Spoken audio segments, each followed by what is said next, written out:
നമസ്കാരം. അതിപുരാതനമായ നമ്മുടെ രാഷ്ട്രം ഭാരതം, ആ രാഷ്ട്രത്തിന് അതിമഹത്വവും അത്യുജ്വലവും ശ്രേയസ്കരവുമായ ഒരു പൗരാണിക കാലഘട്ടമുണ്ടായിരുന്നതായി നമുക്ക് വേദേതിഹാസങ്ങളിൽ നിന്നും പൗരാണിക ചരിത്രങ്ങളിൽ നിന്നുമൊക്കെ അറിവ് ലഭിക്കുന്നുണ്ട്. കാലം അതിൻ്റെ പ്രയാണം തുടർന്നു വന്നപ്പോൾ ആ ജനതതി സ്വത്വത്തെ മറന്ന് സ്വപ്നങ്ങളിൽ മുഴുകി സാംസ്കാരിക വിസ്മൃതിയിൽ അമർന്നു പോവുകയാണ് ചെയ്തത്. ആര്യാവർത്തമെന്ന് പുകൾപെറ്റ നമ്മുടെ നാടിൻ്റെ സമ്പത്ത് കൊള്ളയടിക്കാനും ഈ രാഷ്ട്രത്തെ തന്നെ സ്വന്തമാക്കാനും ഇവിടേക്ക് കടന്നു വന്ന വിദേശീയർ അനവധിയാണ്. അവർ ഈ രാഷ്ട്രത്തെ കൊള്ളയടിച്ചു. ലോകാ സമസ്ത സുഖിനോ ഭവന്തു എന്ന് ലോകത്തോട് വിളിച്ചു പറഞ്ഞ ഒരേ ഒരു ജനത.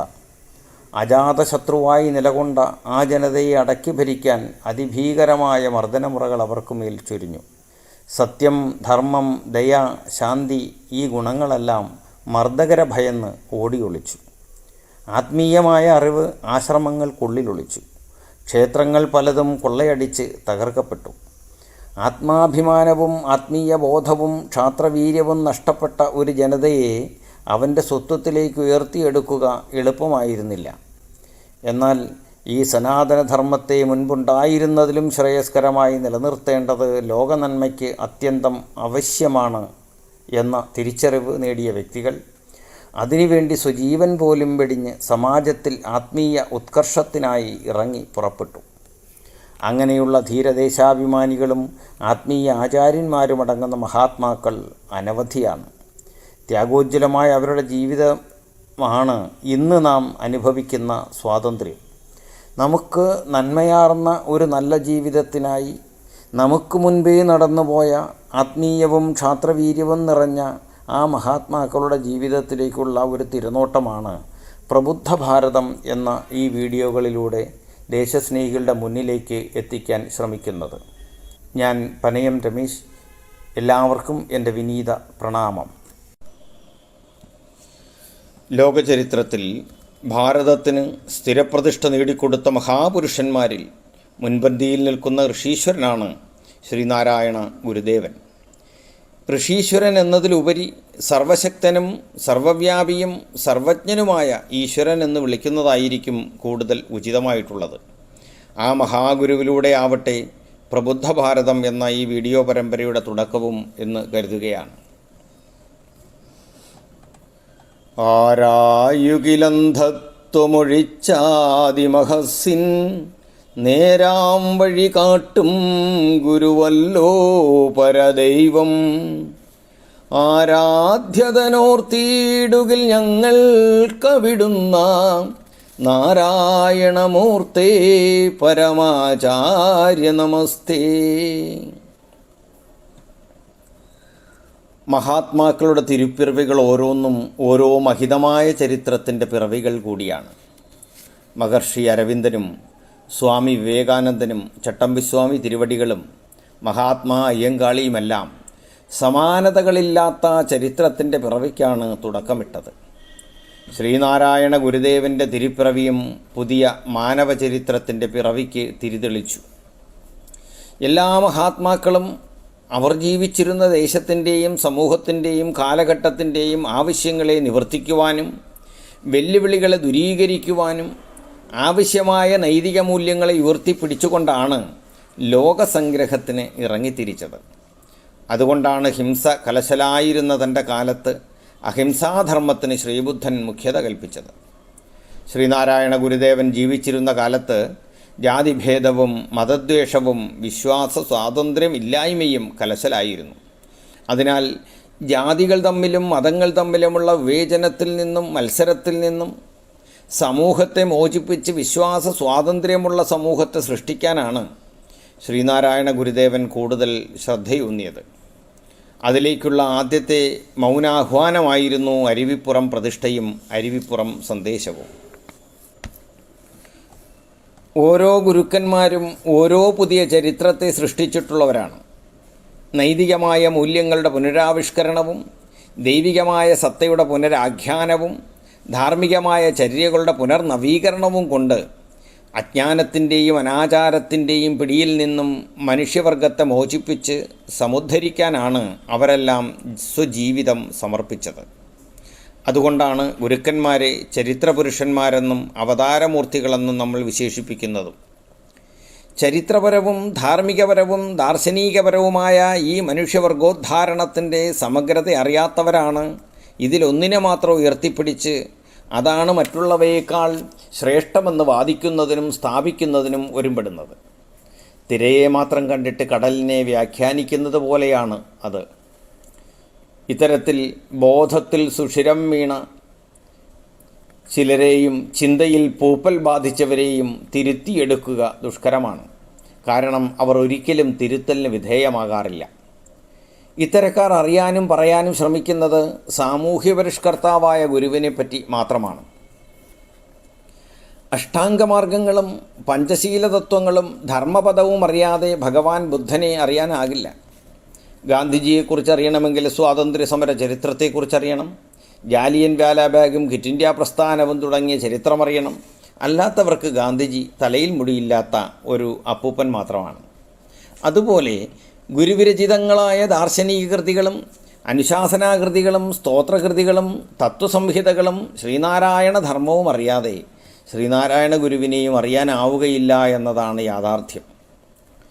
ഈശ്വരാരാധന എല്ലാ ഗൃഹങ്ങളിലും എല്ലാ ഹൃദയങ്ങളിലും എത്തണം എന്ന് ഉദ്ബോധിപ്പിക്കുകയും നിരവധി ക്ഷേത്രങ്ങളിൽ ദേവതാവിഗ്രഹങ്ങൾ പ്രതിഷ്ഠിച്ച് ഉത്തമാരാധനാ സമ്പ്രദായങ്ങളിലേക്ക് സമൂഹത്തെ നയിച്ച് ആരാധനാ സ്വാതന്ത്ര്യത്തിനുള്ള വഴി തുറക്കുകയും ചെയ്ത ഗുരുദേവൻ വിഗ്രഹാരാധനയിൽ വിശ്വസിച്ചിരുന്നില്ല എന്നുവരെ ഇപ്പോൾ പറഞ്ഞു വച്ചിരിക്കുന്നു. ലോകമാകെ യേശുദേവൻ്റെയും അപ്പോസ്തലന്മാരുടെയും വാഴ്ത്തപ്പെട്ടവരുടെയും പ്രതിമകളും തിരുശേഷിപ്പുകളും പ്രതിഷ്ഠിച്ചിട്ടുള്ള ലക്ഷോപലക്ഷം പള്ളികൾ അതിപവിത്രമായ ആരാധനാലയങ്ങളായിട്ടാണ് നിലകൊള്ളുന്നത്. ഭഗവാൻ ബുദ്ധൻ്റെ പ്രതിമകളും ചിത്രങ്ങളും പ്രതിഷ്ഠിച്ചിട്ടുള്ള അസംഖ്യം ക്ഷേത്രങ്ങളും ലോകത്തുണ്ട്. ഇതെല്ലാം ആരാധനാലയങ്ങളായി നിലകൊള്ളുന്നത് ഏതെങ്കിലും നിയമത്തിൻ്റെയോ കോടതി വിധിയുടെയോ പശ്ചാത്തലത്തിലോ അല്ലെന്നത് സുവിദിതമാണ്. അതുപോലെ ലോകോദ്ധാരണത്തിനായി അവതരിച്ച ശ്രീനാരായണ ഗുരുദേവൻ്റെ വിഗ്രഹം പ്രതിഷ്ഠിച്ച് പ്രാർത്ഥനകളും പൂജകളും നടത്തി വരുന്ന ഗുരുമന്ദിരങ്ങളെല്ലാം ആരാധനാലയങ്ങളായി നിലകൊള്ളുന്നതിന് കോടതി വിധിയുടെ പിൻബലം വേണ്ടതില്ല. എന്നിട്ടും ഗുരുമന്ദിരങ്ങൾ ആരാധനാലയങ്ങളല്ലെന്ന് പരാമർശിക്കുവാൻ ഉന്നത സ്ഥാനങ്ങളിലിരിക്കുന്നവരും നിയമവാഴ്ചയെയും അഖണ്ഡതയെയും പരിരക്ഷിക്കുവാൻ കടമപ്പെട്ടവരും ചങ്കൂറ്റം കാണിക്കുന്നുവെന്നത് നമ്മുടെ വിശ്വാസ സ്വാതന്ത്ര്യത്തോട് കാട്ടുന്ന തികഞ്ഞ അനാദരവാണ്.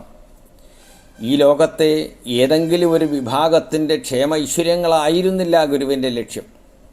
സമസ്ത മനുഷ്യരുടെയും ആധ്യാത്മികമായ നിശ്രേയസവും ഭൗതികമായ അഭ്യുന്നതിയും ആയിരുന്നു ഗുരുവിൻ്റെ അവതാര ദൗത്യം.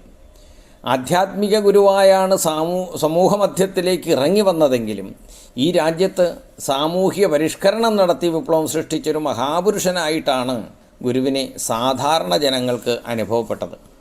അതാണ് ഗുരുവിനെ ഭാരതത്തിലെ മറ്റു സന്യാസിമാരിൽ നിന്നും ഗുരുക്കന്മാരിൽ നിന്നും വ്യത്യസ്തനാക്കുന്നതും രാജ്യത്തിൻ്റെ നവോത്ഥാന നായകനായി സർവരും ഒരുപോലെ അംഗീകരിക്കുന്നതും. ധർമ്മനിഷ്ഠനായ ഒരു പരമഹംസൻ തൻ്റെ പരമഹംസ പദവിക്ക്, അതായത് ആധ്യാത്മികതയ്ക്ക് യാതൊരു കോട്ടവും തട്ടാതെ മഹാനായ ഒരു സാമൂഹിക വിപ്ലവകാരി കൂടിയായി മാറുന്ന അനുപമേയമായ കാഴ്ചയാണ് നമുക്ക് ഇവിടെ കാണാനാകുന്നത്. ഗുരു സാധാരണ ജനങ്ങളുടെ കൈപിടിച്ചുയർത്താനായി അവരുടെ മധ്യത്തിലേക്ക് ഇറങ്ങിച്ചെന്നു. അവരുടെ കണ്ണുനീര് തുടച്ച് അവരുടെ ജീവിതത്തെ ധന്യമാക്കാൻ വേണ്ടി രാപ്പകൽ വ്യത്യാസമില്ലാതെ കാറ്റും മഴയും മഞ്ഞും വെയിലും സഹിച്ച് നഗ്നപാതനായി കന്യാകുമാരി മുതൽ കാസർഗോഡ് വരെ അതിൻ്റെ തെക്കും വടക്കുമുള്ള കിഴക്കും പടിഞ്ഞാറുമുള്ള ഭാഗങ്ങളിലും ഒരുപോലെ സഞ്ചരിച്ചു. ഈ രാജ്യത്തെ ഇരുട്ടിൽ നിന്നും വെളിച്ചത്തിലേക്ക് നയിക്കാൻ ഇത്രയേറെ കർമ്മനിരതനായ ഒരു ആധ്യാത്മിക ജ്ഞാനിയെ ചരിത്രത്തിൽ എവിടെ തിരഞ്ഞാലും കാണാനാകില്ല. നോബൽ സമ്മാന ജേതാവ് റൊമെയിൻ റോളണ്ട് എന്ന വിശ്വചിന്തകൻ ശ്രീരാമകൃഷ്ണ പരമഹംസരുടെയും സ്വാമി വിവേകാനന്ദൻ്റെയും ജീവചരിത്രം എഴുതിയപ്പോൾ അതിൽ ശ്രീനാരായണ ഗുരുവിനെ വിശേഷിപ്പിച്ചത് ശ്രീനാരായണ ഗുരു കർമ്മനിരതനായ ജ്ഞാനി എന്നാണ്. ദശലക്ഷക്കണക്കിന് വിശ്വാസികളിൽ അവിടുത്തെ മഹിതമായ ആധ്യാത്മിക പ്രവർത്തനം സ്വാധീനം ചെലുത്തിയിട്ടുണ്ട്. ഗുരുദേവൻ്റെ ആധ്യാത്മിക ഔന്നത്യം അറിയുകയും അനുഭവിക്കുകയും ചെയ്ത മഹത്തുക്കൾ അനേകമുണ്ട്. ശ്രീ രവീന്ദ്രനാഥ ടാഗോർ ശിവഗിരിയിൽ വെച്ച് ഗുരുദേവനെ കാണുകയും ചർച്ച നടത്തുകയും ചെയ്തതിന് ശേഷം മടങ്ങിപ്പോകവേ തിരുവനന്തപുരം റെയിൽവേ സ്റ്റേഷനിൽ വിസിറ്റേഴ്സ് ബുക്കിൽ ഇങ്ങനെ കുറിച്ചു വച്ചു: I have been during different parts of the world. During these travels, I have had good fortune to come into contact with several saints and rishis. But I frankly admit that I have not come across one who is spiritually greater than Swami Srinarayana Guru of Malayalam, a person who is par with him in spiritual attainment. ഞാൻ ഈ ലോകത്തിൻ്റെ പല ഭാഗങ്ങളിലും സഞ്ചരിച്ചു വരികയാണ്. ഈ യാത്രയിൽ പല പല ഋഷിമാരെയും അവതാരപുരുഷന്മാരെയും എല്ലാം നേരിട്ട് കാണുവാനുള്ള ഭാഗ്യം എനിക്ക് ഉണ്ടായിട്ടുണ്ട്. എന്നാൽ മലയാള നാട്ടിലെ ശ്രീനാരായണ ഗുരുവിനേക്കാൾ ആധ്യാത്മികതയിൽ ഔന്നത്യമുള്ള ഒരു ഗുരുവിനെ ഞാൻ കണ്ടിട്ടില്ല എന്ന് രവീന്ദ്രനാഥ ടാഗോർ കുറിച്ചു വച്ചു. മഹാത്മജി പറഞ്ഞത്, സ്വാമികളുടെ സംഭാഷണം ഒരു യഥാർത്ഥ മഹാത്മാവിൻ്റെ ജിഹ്വാതലത്തിൽ നിന്നും പുറപ്പെട്ടതാണ് എന്ന് ഞാൻ മനസ്സിലാക്കുന്നു എന്നാണ്.